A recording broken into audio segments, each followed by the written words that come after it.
Hi guys, this is Li Hui and you are listening to my podcast Just Little Things in Life. Hope you enjoy it and let's dive right into today's topic.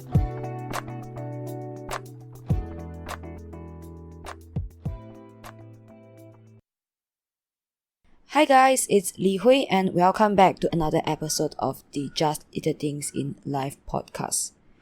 Today, I'm going to discuss with you about tiger parenting.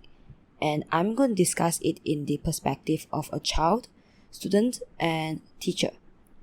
So, tiger parenting is a form of strict or demanding parenting.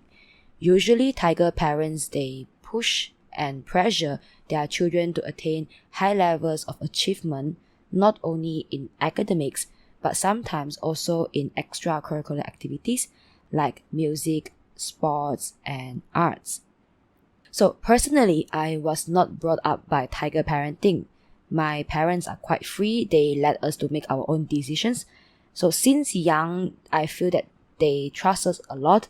They think that we have the ability to decide on what we want, and they supported us unconditionally, as long as we are not doing harm to ourselves or to others. So therefore, I'm always grateful for my parents of letting me to grow up in this way. So how can I speak on this topic when I have literally no experience? I'm going to share with you a story of my friend in primary school.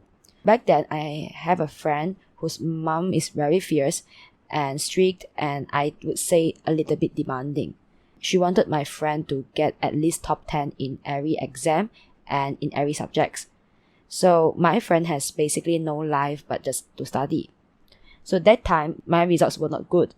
And I remember I blamed my mom for not pushing me, not making me to go enough tuition.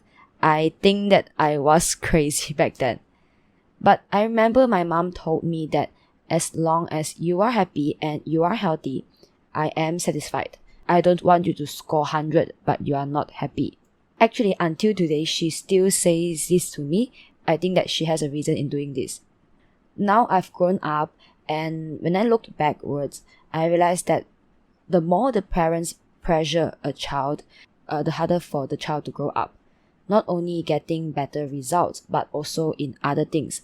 Like I realized that children that have a tiger parent, they always depend on their parents to make decisions for them. Because they always think that their parent can make a better decision than them, making it by themselves. And I think that's not a good thing.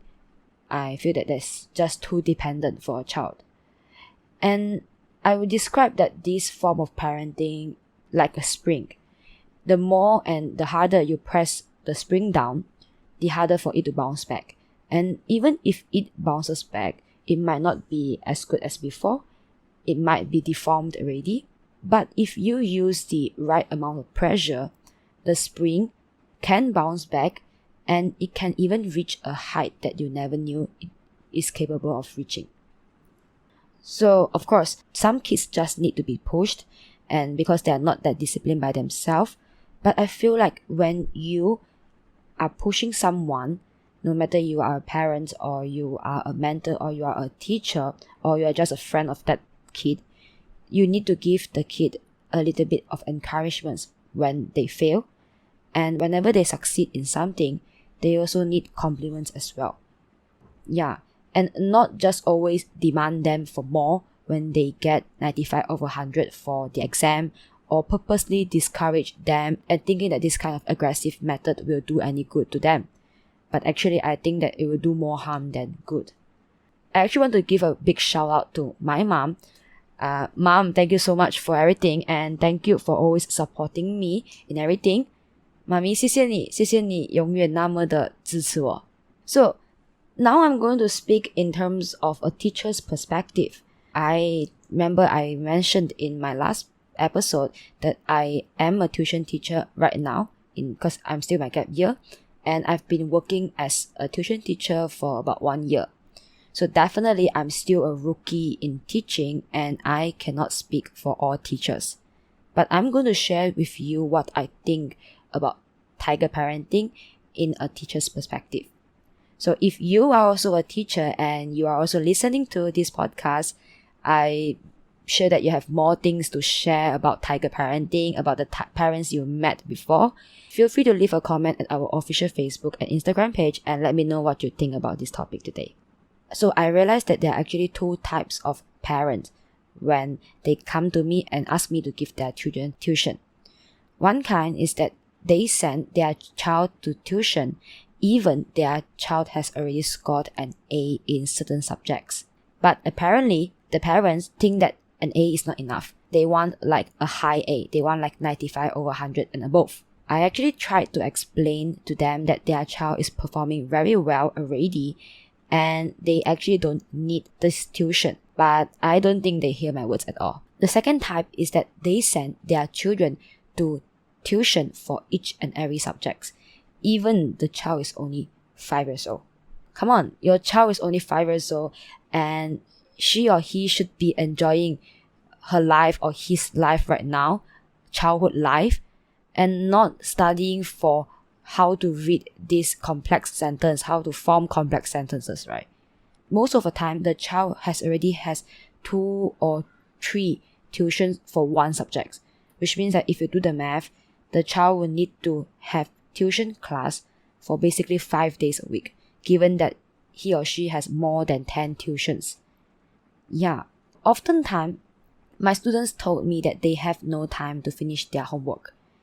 And they told me that they need to finish a mountain of other teachers' homework or school homework first before they can get to mine, which I think is quite sad to hear that. Even if they finish, and it's very obvious that they finish in a rush. So because of that, it's easy for them to make careless mistakes. And I ask them again, why do you make such careless mistakes? They tell me the same reason again. Actually, I met one boy before, and that boy had improved his exam grade from C to B in his final exams. In this case, I think that you should be happy, right?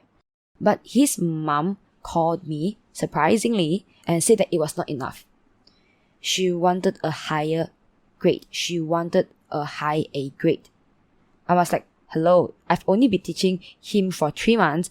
Isn't it a good thing that you see improvement, and don't you think you should at least compliment your son for putting in all the hard work and efforts before you say that it's not enough?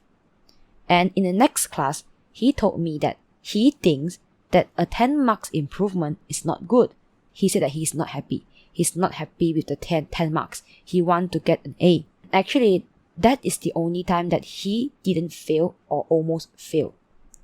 I tried to explain to the boy that he had done a great job, but again, I didn't think that he listened to my words at all. After all, I found out that tiger parenting has also affected how a student learns. Children that have tiger parents, they are too scared to think outside the box or even be creative because they think that their answer will be always wrong.